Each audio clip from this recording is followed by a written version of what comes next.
मैं यह स्पष्ट करना चाहता हूं कि अब बिहार का व्यवसायी वर्ग, उद्यमी वर्ग बहुत आगे बढ़ चुका है। ठेले पे गुमटी लगाकर, छोटी मोटी दुकान खोलकर, और जो जिस हद तक सक्षम थे उस हद तक अपना, जो उनके अभी सहयोगी हैं उनके माध्यम से, जिस तरह से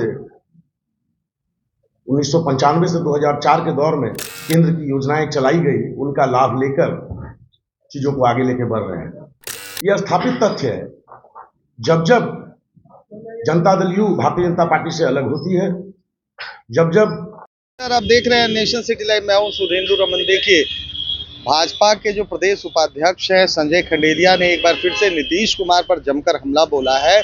जिस तरह से कल जो बोर्ड सभी जगह लगे हुए थे पटना में कि हाटे बाजार नीतीश कुमार, इस पर उन्होंने साफ तौर पर कहा है कि नीतीश कुमार ने आखिर बिहार के लिए किया ही क्या है। जो भी आप सड़क देख रहे हैं, जो बिजली के खंभे देख रहे हैं, उसमें केंद्र सरकार की अहम भूमिका है। साथ ही साथ जो लॉ एंड ऑर्डर है उस पर भी उन्होंने सवाल खड़े किए हैं। जिस तरह से लगातार जो है व्यापारियों की हत्या हो रही है पूरे प्रदेश में, उन्होंने बताया कि लगभग इस महीने में 30 व्यापारियों की हत्या हुई है और भी बहुत सारे लोग हैं जो कि अपराधियों का शिकार हुए हैं, लेकिन पुलिस प्रशासन जो है बस तमाशा देख रही है। पहले सुनिए कि क्या कह रहे हैं बीजेपी के प्रदेश उपाध्यक्ष संजय। उसकी सुविधा दी। मैं आपके माध्यम से इस प्रश्न को भी सामने लाना चाहता हूं कि ये आपने कोई बिहारवासियों पे एहसान किया है क्या, या फिर ये जो काम आपने किए ये आपने अपनी पैतृक संपत्ति से या इटली से लाके किया है क्या? ये सारा जो बिहार का इंफ्रास्ट्रक्चर डेवलपमेंट हुआ है, आज इलेक्ट्रिसिटी के क्षेत्र में जो, विद्युत के क्षेत्र में जो काम हुआ है, या सड़कों के क्षेत्र में पुल जो बड़े निर्माण हुए हैं उनके क्षेत्र में जो काम हुआ है, वो जितना इंफ्रास्ट्रक्चर डेवलपमेंट बिहार में हुआ है उसमें बड़ी भूमिका और बड़ा योगदान केंद्र सरकार का है, केंद्र सरकार द्वारा दी गई राशि से हुआ है। और ये भी मैं बड़ा स्पष्ट मेरा मानना है कि ये राशि भारतीयों के, जो हमारे राष्ट्र के लोग हैं, जो हमारे आम और आवाम है, उनके टैक्स के पैसे से हुआ है। इसमें करदाताओं के खून पैसे की कमाई से हुआ है। ये लोग कहना चाहते हैं कि अमन चैन का माहौल हमने कायम किया। अमन चैन का माहौल तब तक रहा है जब जब भाजपा साथ में एनडीए की जब सरकार रही है तो निश्चित तौर पे रहा है, लेकिन जब जब साथ में लालू जी के कुनबे इनके साथ सत्ता में आए हैं तो फिर वही जंगल राज पार्ट 2 का आगाज देखने को मिला है। और आप तमाम लोग, मैं मीडिया की रिपोर्टिंग का ही हवाला देके बात कर रहा हूं, आप जो तमाम लोग मीडिया के मित्र हैं उन लोग की जो रिपोर्टिंग हो रही है, जिसके माध्यम से हम लोग जान पा रहे हैं और देख पा रहे हैं कि जिस तरह से लगातार बैंक लूट, हत्या, अपहरण, डकैती, बलात्कार की घटनाएं जिस तरह से प्रतिदिन प्रतिवेदित हो रही है, लगता है कि एक बार बिहार पुनः जो है 1995 से मैसेज देना चाहते हैं आप बिहार से बाहर, बिहार के बारे में। बहुत दुर्भाग्यपूर्ण है। और ये लोग मोदी जी की माला जपते हैं, मोदी जी से डरते हैं। मैं कहता हूं बिल्कुल डरना चाहिए। जो भी वैसे लोग हैं जो गलत कर रहे हैं, टैक्स की चोरी कर रहे हैं, उन लोगों को निश्चित तौर पे डरना होगा और डरना भी चाहिए। वाणिज्य प्रकोष्ठ के निवर्तमान प्रदेश संयोजक और वर्तमान समय में हमारे प्रदेश के panellist Shri Neeraj ji, state media incharge BJP Bihar Danish Iqbal Sahab, कार्यालय मंत्री हमारे प्रवीण जी, प्रदेश पैनलिस्ट राकेश पोद्दार जी, सुना होगा किस तरह से जनता दल यू के प्रबंधकों और उनके सियासी भोंपू वैश्य समाज और व्यवसायियों की चिंता के घरियाली आंसू बहा रहे थे। किस तरह से अपने नेता को महिमा मंडित करने का असफल प्रयास कर रहे थे।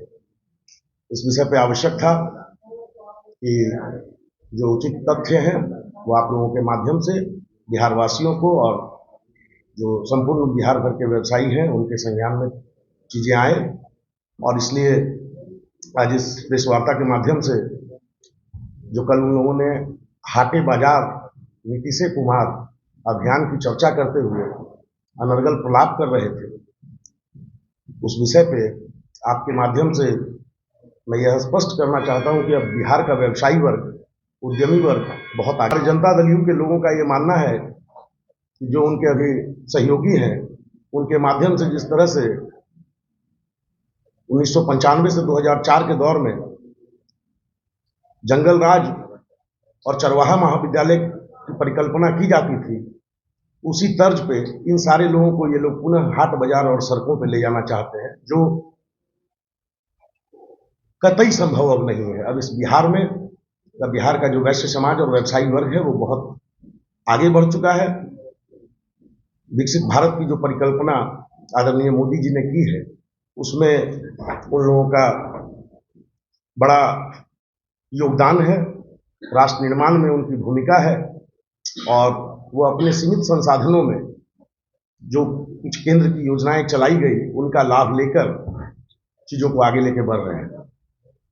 व्यवसायी वर्ग की ये उत्तरोत्तर प्रगति ये लोग बिल्कुल नहीं पचा पा रहे हैं, और आज मतलब बड़े अफसोस का विषय है कि 18 वर्ष तक माननीय मुख्यमंत्री जी शासन कर चुके बिहार में, और उसके बाद आज उनको इन लोगों ने व्यवसायी कल्याण आयोग का गठन किया था। लेकिन बहुत हास्यास्पद और दुर्भाग्यपूर्ण स्थिति है कि आज तक न उस आयोग के सदस्यों का मनोनयन हुआ, न उसको पूर्ण दर्जा दिया गया, और न उसने कार्य करना शुरू किया। तो इस तरह से ये लोग हमेशा से आंखों में धूल झोंक कर जो व्यवसायी वर्ग है इस तरह का करते आए हैं।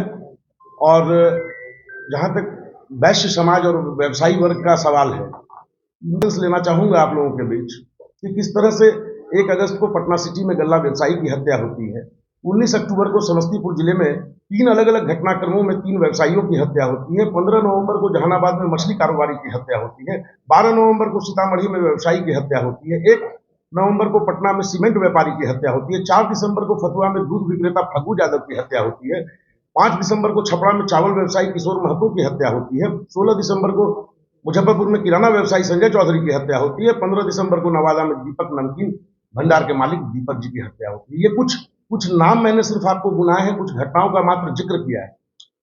पिछले 100 दिनों में 3 दर्जन से अधिक प्रमुख व्यवसायियों की हत्या, लूट और रंगदारी के क्रम, ये इसी जनता दल यू और लालू जी के कुनबे के साथ जो सरकार चल रही है उसकी देन है।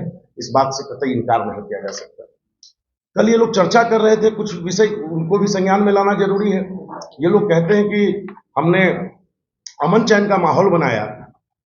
आपने साफ तौर पर संजय खंडेरिया को सुना, वो कहते हुए नजर आ रहे हैं कि बिहार में लॉ एंड ऑर्डर नाम की कोई चीज नहीं रह गई है। जिस तरह से जो व्यापारियों की हत्या हो रही है लगातार, लेकिन फिर भी जो बिहार पुलिस है, जो यहाँ की सरकार है, खामोश है, और तमाम वो सुविधाएं जो केंद्र सरकार के द्वारा जो बिहार को दी जा रही है, चाहे बिजली हो, सड़क हो, उसका श्रेय लेने के लिए नीतीश कुमार बराबर तत्पर दिखते हैं। उन्होंने साफ तौर पर कहा है कि ये सारी जो चीज़ें हैं, चाहे वो बिजली हो, चाहे वो सड़क हो, जो इंफ्रास्ट्रक्चर है, वो सब केंद्र सरकार की देन है। फिलहाल जिस तरह से लगातार जो वार प्रतिवार चल रहा है जदयू और बीजेपी के बीच में 2024 की जो सुगबुगाहट है साफ दिख रही है।